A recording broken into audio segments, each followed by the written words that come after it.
नमस्कार दोस्तों, एक बार पुनः आपका न्यू करियर अकेडमी के इस ब्यावर वाले ऑनलाइन प्लेटफॉर्म बहुत बहुत स्वागत करता हूं। देखिएगा, राजस्थान की कला संस्कृति की जो प्रश्नोत्तरी चल रही थी अपनी, आज की जो प्रश्नोत्तरी है वो है प्रश्नोत्तरी 20वीं प्रश्नोत्तरी। ये सारी प्रश्नोत्तरी हमने जो अब तक प्रश्न पूछे गए हैं एग्जाम में, वो सारे प्रश्न हमने सोल्व किए हैं। आज जो हम करने वाले वो 20वीं प्रश्नोत्तरी है। देखिएगा, 20वीं प्रश्नोत्तरी का पहला प्रश्न है कि केसरिया जी का मेला कहाँ भरता है। बहुत ही शानदार प्रश्न है। ये ग्राम विकास अधिकारी के अंदर पूछा गया प्रश्न था कि केसरिया जी का मेला आखिर कहाँ भरता है।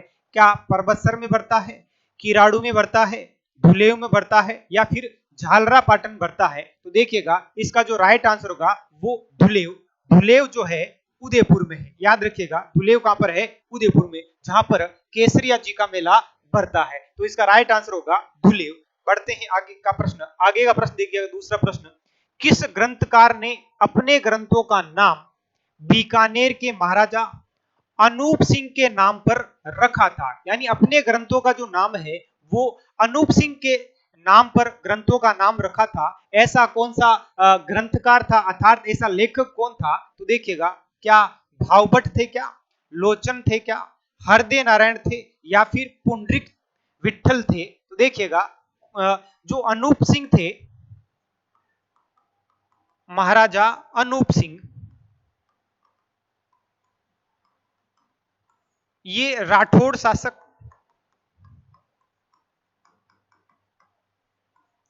बीकानेर के शासक थे। मित्रों याद रखिएगा, बीकानेर के शासक थे जिनका नाम था महाराजा अनूप सिंह। ये राठौड़ शासक होते हैं। इनको इतिहास में विद्वानों का जन्मदाता कहा जाता है। अर्थात इनके यहाँ पर दरबार में अनेक विद्वान रहा करते थे। उन विद्वानों में से एक विद्वान थे जिनका नाम था जनार्दन भट्ट। मित्रों याद रखिएगा, एक विद्वान का नाम था जनार्दन भट्ट और इस जनार्दन भट्ट का पुत्र था जिनका नाम था भावभट्ट। मित्रों याद रखिएगा कि भावभट्ट कौन थे? तो भावभट्ट कहीं ना कहीं बीकानेर के जो शासक थे अनूप सिंह, और अनूप सिंह के जो दरबारी कवि थे उनका नाम था जनार्दन भट्ट, और जनार्दन भट्ट का पुत्र था भावभट्ट। इन भावभट्ट ने जितने भी ग्रंथ लिखे वो सभी के सभी ग्रंथ महाराजा अनूप सिंह के नाम पर लिखे थे। तो यहां पर इसका जो राइट आंसर होगा वो होगा भावभट्ट, जिन्होंने सारे के सारे ग्रंथ अपने महाराजा अनूप सिंह के नाम पर लिखे थे। तो देखिएगा, इसका जो राइट आंसर होगा वो होगा भावभट्ट। चलते हैं आगे। आगे का प्रश्न देखिएगा, अगला प्रश्न आता है तीसरा। कुंडा पंथ के प्रेरणता कौन थे? कुंडा पंथ के प्रेरणता कौन थे? ये पटवारी परीक्षा के अंदर आया था 2021 में। बहुत शानदार प्रश्न है कि कुंडा पंथ के प्रवर्तक कौन थे। क्या अजीत सिंह थे, राव मल्लीनाथ थे, गोगाजी थे या फिर बाबूजी थे? तो देखिएगा, मल्लीनाथ। इसका जो राइट आंसर होगा मल्लीनाथ। राव मल्लीनाथ। राव मल्लीनाथ ने एक क्षेत्र बसाया जिसका नाम था मालानी क्षेत्र। यह क्षेत्र बाड़मेर में ही और वर्तमान में यह बालोतरा का हिस्सा है। मित्रों याद रखिएगा, मालानी बसाने वाले कौन थे? मल्लीनाथ थे। और मल्लीनाथ जी ऐसा कहा जाता है कि मल्लीनाथ जी फिरोज शाह तुगलक के साथ इन्होंने युद्ध लड़े थे। और आपने सुना होगा कान्नड़ देव इनके चाचा जी थे। ठीक है, तो राव मल्लीनाथ ने मालानी बसाया था और इन्होंने फिरोज शाह तुगलक के साथ अनेक युद्ध लड़े थे। और इनके जो चाचा थे वो थे कान्नड़ देव, और इन्होंने ही एक पंथ चलाया जिसका नाम था कुंडा पंथ। तो यहां पर इसका राइट आंसर होगा राव मल्लीनाथ। अगला प्रश्न देखिए, चौथा प्रश्न, तारा शर्मा निम्न में से किस नृत्य की प्रसिद्ध कलाकार है? यहां पर कलाकार पूछी गई है कि तारा शर्मा निम्न में से किस नृत्य की प्रमुख कलाकार है? जिसका पहला ऑप्शन है, क्या भवई नृत्य की है, तेरा ताली, कच्ची घोड़ी या फिर गैर नर्तकी है। तो देखिएगा कौन है, तारा शर्मा। तारा शर्मा जो है वो भवाई नृत्य की कलाकार है, अर्थात भवाई नृत्य की नृत्यांगना है। कौन, तारा देवी। ठीक है, ये जो तारा से शर्मा है भवाई नृत्य की, भवाई नृत्य जो है वे व्यवसायिक नृत्य है। मित्रों याद रखिएगा, भवाई नृत्य कैसा नृत्य है, व्यवसायिक नृत्य है। और भवाई नृत्य के जो प्रवर्तक वो बागोजी जाट को माना जाता है। अगर आपको पूछ लिया जाए कि भवाई नृत्य के प्रवर्तक कौन है, वो है बागोजी जाट, जिनका संबंध केकड़ी से है। याद रखिएगा, जिनका संबंध कहां से है, केकड़ी से है। तो यहाँ पर तारा जो शर्मा है, आपने और भी नाम सुना होगा तारा शर्मा के अलावा, कि अस्मिता काला, अस्मिता काला का संबंध भी किस नृत्य से है, भवाई नृत्य से है। इस प्रकार से तारा शर्मा निम्न में से किस नृत्य की प्रसिद्ध कलाकार है, तो वो होगा आंसर इसका भवाई नृत्य। बढ़ते हैं आगे, अगला क्वेश्चन देखिएगा। तारकसी का संबंध है, ये वन रक्षक के अंदर पूछा गया था प्रश्न। तारकसी का संबंध किस स्थान से है, क्या नाथद्वारा से है, जोधपुर से है, जयपुर से है, या फिर बीकानेर से है। तो देखिएगा क्या होती है तारकसी, तारकसी के जेवर। देखिएगा, चांदी की तार को मढ़कर बनाए गए आभूषण, बनाए गए आभूषण, वापस देखिएगा, चांदी की तार को मढ़कर बनाए गए आभूषण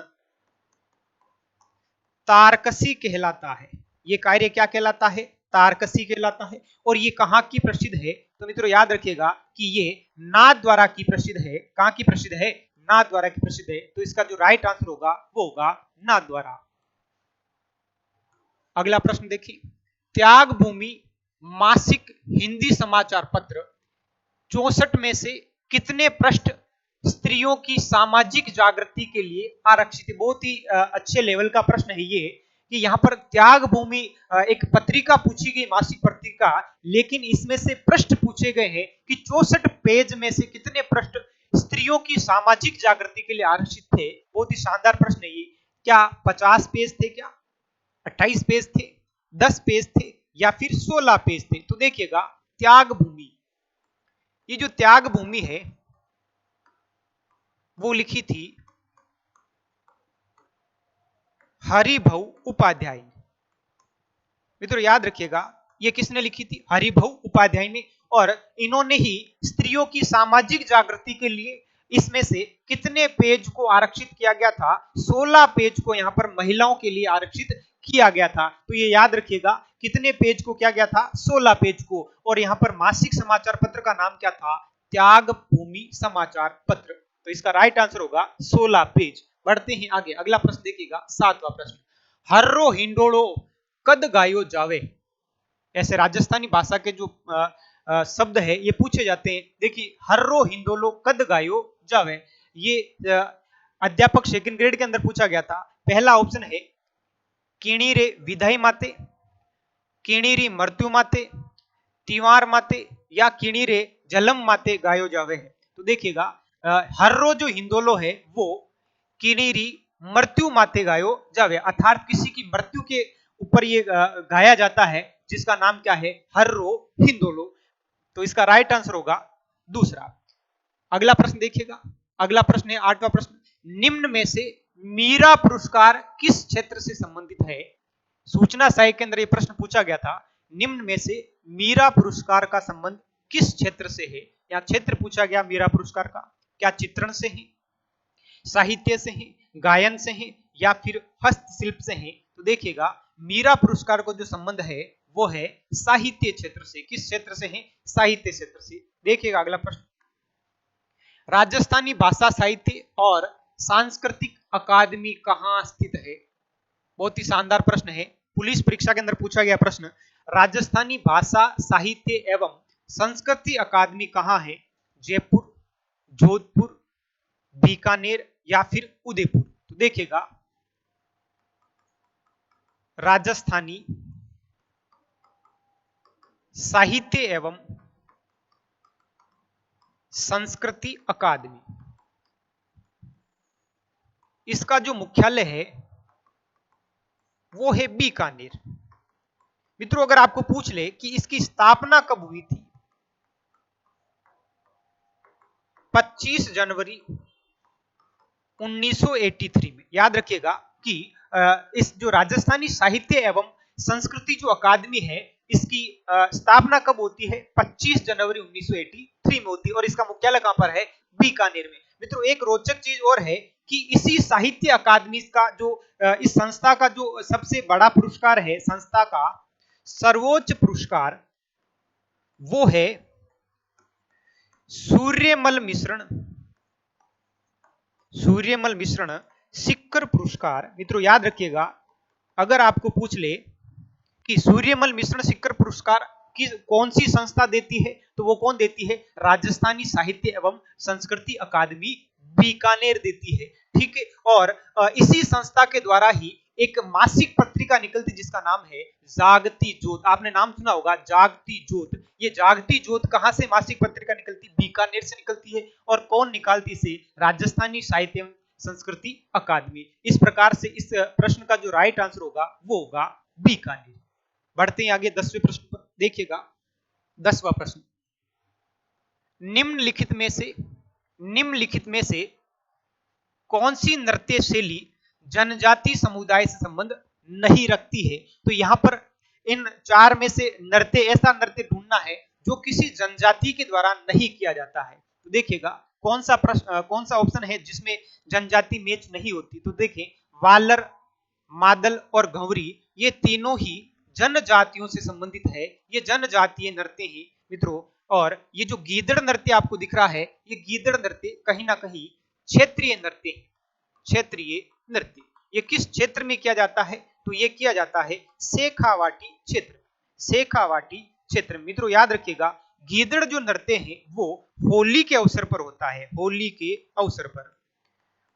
अवसर पर होता है और केवल पुरुष द्वारा किया जाता है, पुरुषों के द्वारा किया जाता है। इस प्रकार से हम कह सकते हैं कि ये केवल इसमें ये नृत्य पुरुष प्रधान नृत्य है। कैसा नृत्य है, पुरुष प्रधान। लेकिन कहीं ना कहीं यहाँ के जो पुरुष है, पुरुष भी महिलाओं की भांति वस्त्र पहनकर जो नृत्य करते हैं उन्हें गणगौर या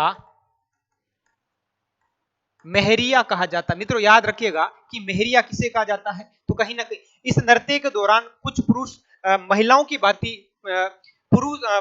भांति पुरुष क्या करेंगे, नृत्य करेंगे, वो क्या कहलाएंगे, गणगौर या मेहरी कहलाएंगे। तो देखिएगा तो यहाँ पर ये तीन जो ऑप्शन दे रखे हैं वालर, मादल और गौरी, इनका संबंध किससे है, जनजाति से है। लेकिन गीदड़ नृत्य का संबंध किससे है, क्षेत्रीय नृत्य से है, जो कि कहाँ किया जाता है, शेखावाटी क्षेत्र में किया जाता है। तो धन्यवाद, ये आपकी 20वीं प्रश्नोत्तरी थी। अगर आपको अच्छा लगा हो तो इसे लाइक करें, शेयर करें और सब्सक्राइब। धन्यवाद।